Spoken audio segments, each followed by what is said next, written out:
This is 7 News Adelaide with Gertie Spurling. Good afternoon. We begin with a bushfire that has erupted in extreme conditions near Whyalla. The blaze at a mulch business at Middlebank Range has destroyed a building and covered the region in thick smoke, sparking a public health alert. Dozens of firefighters are this hour battling the blaze from the ground and the air. Closer to home, an emergency of a different kind with hundreds of people in Adelaide's east and northeast without power. One woman's returned from hospital to a home without air conditioning. I don't know how other people can cope with it. I mean, you know, when you're younger, yeah, I could cope with it, but now I can't. SA Power Networks says the blackouts have been caused by branches falling onto power lines, and we'll have more from day 3 of Adelaide's heatwave in the main bulletin tonight at 6. Morphettville is preparing for one of its hottest Adelaide Cup days on record, with organisers going the extra yard to keep horses and the public safe. Live to Tom Johnson at the track. Tom, organisers have their fingers crossed for a bumper crowd. Gertie, that's certainly their expectation, but they're up against a sweltering 38-degree forecast. They say to keep crowds safe, extra water, free hats and sunscreen will be handed out. There will also be misting areas to provide some relief as the mercury soars. Extra care is also being taken for the horses' well-being. They'll only arrive at the track an hour before they line up in the gates, and vets will assess each horse before and after each race. If there are any concerns, we're told stewards won't hesitate to scratch runners. Now, champion jockey Jamie Carr will be riding one of the favourites and says the racetrack's the right place for the horses to be. The horses would either be at home in the paddock getting hot, or they'd be getting worked, and then they're going to get hosed off straight away. They're going to be looked after, and they've got the misters and fans around them. I think it's a lot safer being at the track for them than being at home in the paddock on these hot days. Now, there's hopes a sea breeze from Glenelg will sweep through tomorrow afternoon to keep everyone comfortable here at the track. Gertie. Thank you, Tom. A South Plympton family is blaming a faulty aircon for sparking a fire that's gutted half their home. It took firefighters 40 minutes to extinguish the blaze, which started in the roof just after 8 o'clock last night. The owner's daughter was home with her grandmother when she first noticed smoke coming from the air vents. We could clearly see the flames coming out, and the smoke was quite heavy. And it went up extremely fast within like 15 minutes. Damage to the home, which was only built 3 years ago, is estimated at $350,000. Some of the AFL's biggest former stars have hit out at the league, claiming they suffered racial vilification and humiliation. They've brought their bombshell class action to the Supreme Court. Cambo has more. The people behind this class action believe it could end up being worth tens of millions of dollars in damages. Indigenous former North Melbourne star Phil Cracker is leading the claim. He began this action in September last year. He's now lodged a statement of claim which details some allegations of horrific racial abuse. He's claimed that he and his brother Jim were regularly abused by opponents and spectators during their playing days at North in the 1980s. Greats of the game, including Terry Danaher, Wayne Johnston and Kevin Sheedy, are accused of being involved. Sheedy has been hailed as one of the champions of Indigenous footballers.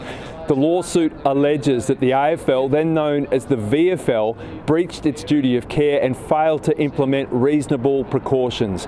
The AFL has acknowledged that racism has been a factor over the history of the league, but is contesting the claim. Phil Cracker's lawyers say abuse has taken a big toll on his life. It's had a great impact on Phil's life and his family's life. Phil is deeply hurt by what he was experiencing in his AFL career. He loved playing AFL football, and this has tainted his experience of playing the game he loves. Essendon has released a statement which in part says it stands by its former players, as well as Kevin Sheedy, who is a board member. The matter is due to go to court on Wednesday for a procedural hearing. A search is underway this afternoon to find a 12-year-old boy who went missing from the Sydney suburb of Auburn yesterday morning. Live now to Robert Avadia. Rob, there are some significant challenges with this search. Hi Gertie, yeah, significant challenges and right now significant fears. It's some 31.5 hours now since Hussein El Mansouri went missing. He has Down syndrome, but so much worse than that in terms of being able to communicate with his potential rescuers. He also has severe autism and he does not speak at all. On the contrary, not only does not speak to his potential rescuers, but also is very prone to fear, and there's every chance that he would be trying to hide from them. This makes it very, very difficult as we go into the 32nd hour now. The SES here have been searching in little nooks and backyards and seeking people's permission because he could simply be hiding, but at the same time, as the hours tick by, the possibilities multiply. We're hoping that he's gone to ground somewhere and he's trying to stay out of the heat. So our volunteers will be searching every nook and cranny that we can get into. We're hopeful that he's still in that vicinity. As a result, we're asking members of the community if they could please keep a lookout for him. Now, there is a bit of good news in that investigators for the moment say there is no evidence whatsoever to suggest anything sinister here. But as I said, as the hours tick by, it looks worse and worse. I spoke with the family earlier today. They are very distressed, Gertie. OK, thank you, Rob. Melbourne homicide detectives have taken bags of evidence today from the home of a woman whose body was dumped in a wheelie bin. There are fresh tributes for Shiwatha Madagani, who was discovered dead on the side of a rural road near Geelong. Police seizing a Mercedes for forensic testing, working out whether it was used to move her body. The Albanese government is promising big savings at the Bowser as it tries to spruik a shift towards electric vehicles. Climate policy is a major point of contention in Canberra as Peter Dutton prepares a nuclear policy. Political reporter Isabel Mullen has more. Well, Labor has an ambitious target to drive down vehicle emissions by 60% in 5 years. To get there, the federal government wants to put a cap on our spending on petrol, now saying fuel efficiency standards that incentivise manufacturers to sell cleaner cars will double savings at the Bowser. Confident motorists in the outer suburbs and the regions will spend $1,800 a year less on fuel. Currently, new cars use 15% more fuel than those in New Zealand, 20% more than the US and 40% more than the European Union. This is win-win-win. We are doing this for better choices, for lower running costs and for fewer emissions. Nothing Chris Bowen says is true. This is a tax. Electric car manufacturer Polestar has joined Tesla, quitting the auto industry lobby group that is fighting the government's plan to import electric vehicles. It comes as the coalition begins to build a case for nuclear energy instead of renewables like wind and solar. Australia could have nuclear up and running within a 10-year period. Tell him he's dreaming. Climate policies are likely to form the backbone of political debate in the lead-up to the next election. Peter Dutton yet to formally outline the coalition's nuclear policy. Joe Biden has released a new multi-million-dollar ad blitz where he directly addresses concerns over his age. The US president laughing and joking to make light of the issue. Look, I'm not a young guy. That's no secret. But here's the deal.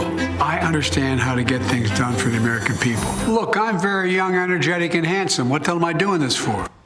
But his rival Donald Trump hit back with his own ad titled Not a Young Guy, a compilation of times the current president has fallen over or appeared confused.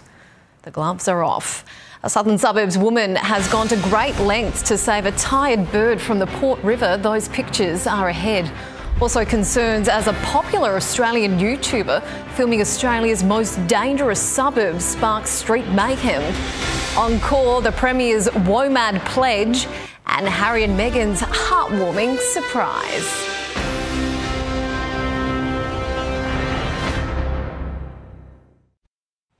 For more than 3 decades, WOMAD's called Adelaide home. And today, the government's confirmed the international event's locked in for another 5 years.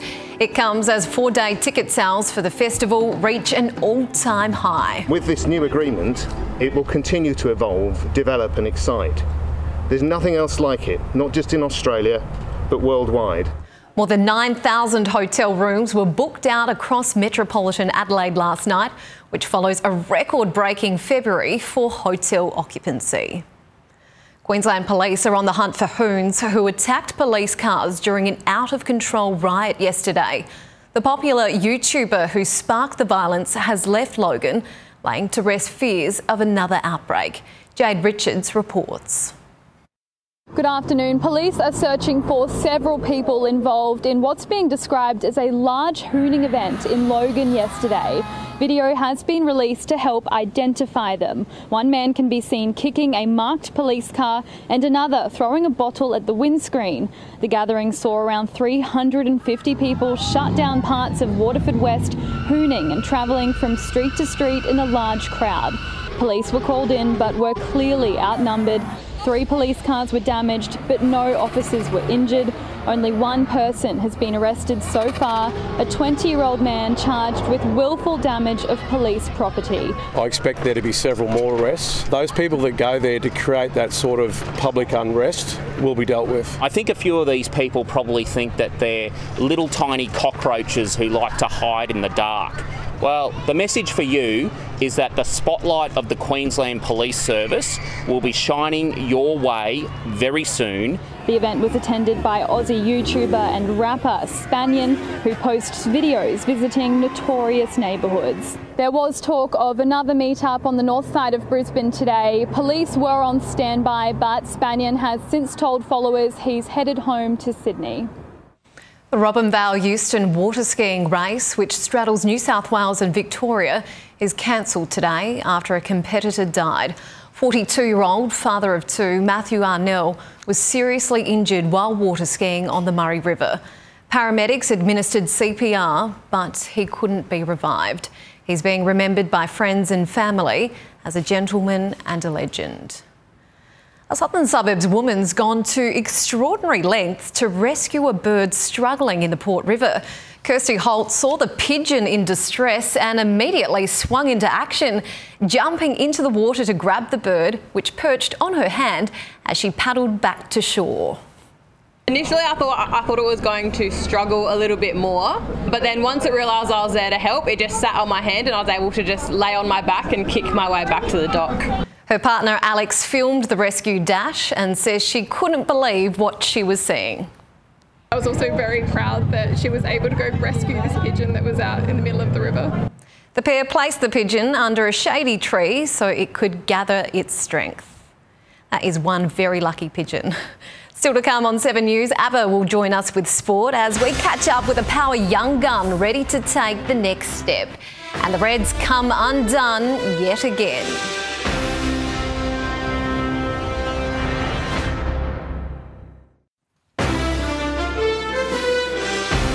Good afternoon. Versatility will be the key for Port Adelaide's son of a gun, Jackson Mead, ahead of the Power's opening game against the Eagles. Mead is a midfielder by trade, but may be asked to play several different positions in order to cement a spot in Coach Ken Hinkley's best 22. That's in the midfield or playing up forward on the wing, just playing wherever and being flexible and really owning wherever I play. We'll have more from Mead in 7 News at 6. The GWS Giants sent an early warning shot across the AFL after thrashing reigning premiers Collingwood 114-82 in their season opener. Callum Brown impressed with a career-high 5 goals before captain Toby Green got in on the act. Don't tell me! Yes, he's got up the skipper! Jesse Hogan and Brent Daniels chipped in with 4 each as the Giants exacted revenge for their heartbreaking defeat in last year's prelim final. They were the better team last year, they were the benchmark. We got bloody close and stiff, but we'll start again now this year. And, there's a few good teams that we've got to try and beat this year, and it's a great way to start the year, great win. The Gold Coast Suns opened their new era under Damien Hardwick in style, beating Adamuse's Tigers by 6 goals. Australia has a huge fight on its hands to win the second test against New Zealand. The Black Caps pushed their 40-run lead to set a run chase of 279 on day 3 in Christchurch. In the final session, an Aussie collapse. Oh, that's close. They're given. This is it, a big movement. Big wicket for New Zealand. Steve Smith went for 11, Marnus Labuschagne for 6, Usman Khawaja made 11 and Cameron Green was knocked over by Test rookie Ben Sears for 5. 4 for 77 at stumps, still needing 202. Mitch Marsh and Travis Head resume for Australia tomorrow. Adelaide United's huge form slump has continued after going down to rival Melbourne victory at Hindmarsh. Star striker Bruno Fornaroli got the ball rolling for the visitors before Nesta Irankunda equalised early in the second and put on a show for some victory fans who had plenty to say, but not for long after Fornaroli delivered again, putting away a penalty for a tough handball decision. Sums our season up, play some good football at times, but just not long enough. Always sort of chasing games as well, which puts a bit of pressure on ourselves. And, you know, at the end of the day, we're not, I suppose, at the level that we hope to be at or expected to be at.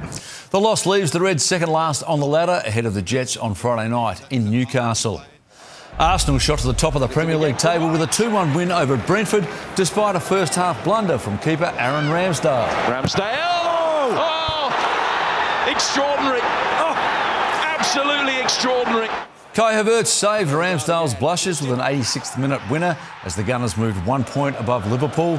Manchester United struck twice from the penalty spot to beat Everton 2-0, keeping the Red Devils in 6th spot. That's all for now, Gertie, but plenty more at 6, including Jamie Carr, the world's best female jockey. She's back home here in Adelaide and all set for tomorrow's Adelaide Cup. Can't wait. Can't wait. I'll be at the track tomorrow. I'll be watching on TV where it's cooler. Great idea. Thanks, Bruce. And I'll have the latest weather forecast and warnings after the break. Stay with us.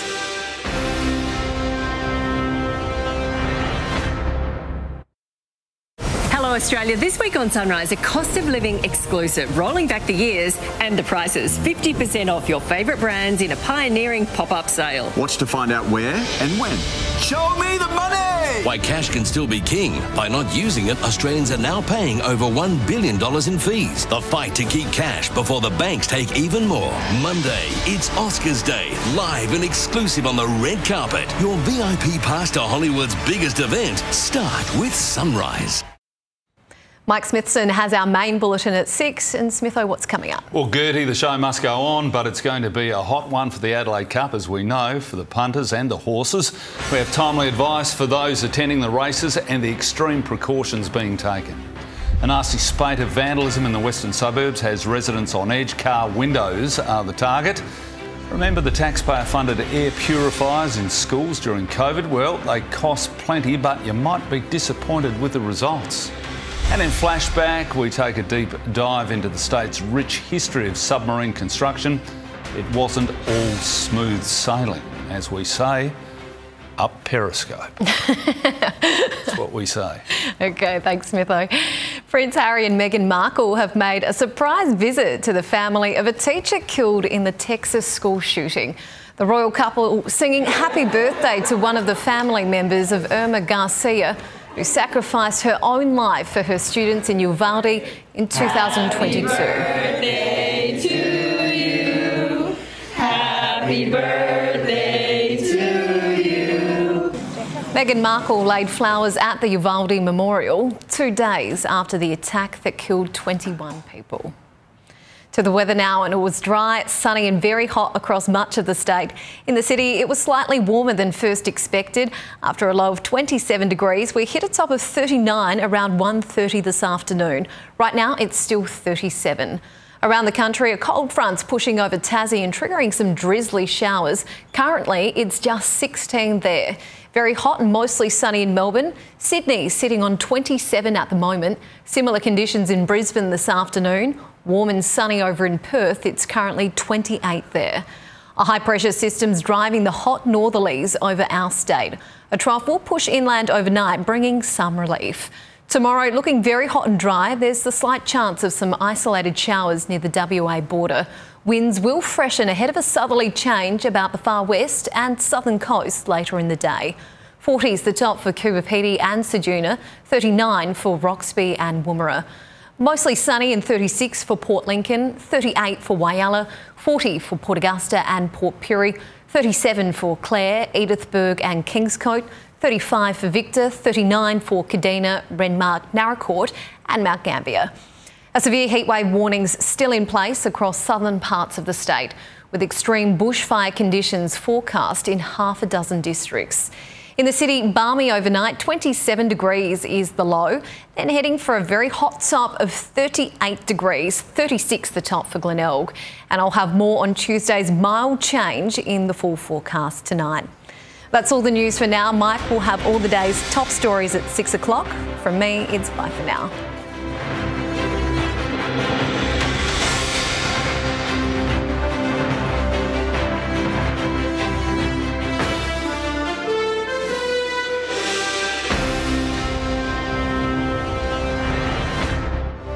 Stream 7 News anytime, live and on demand on 7 Plus. And with 7news.com.au, you'll know the news now.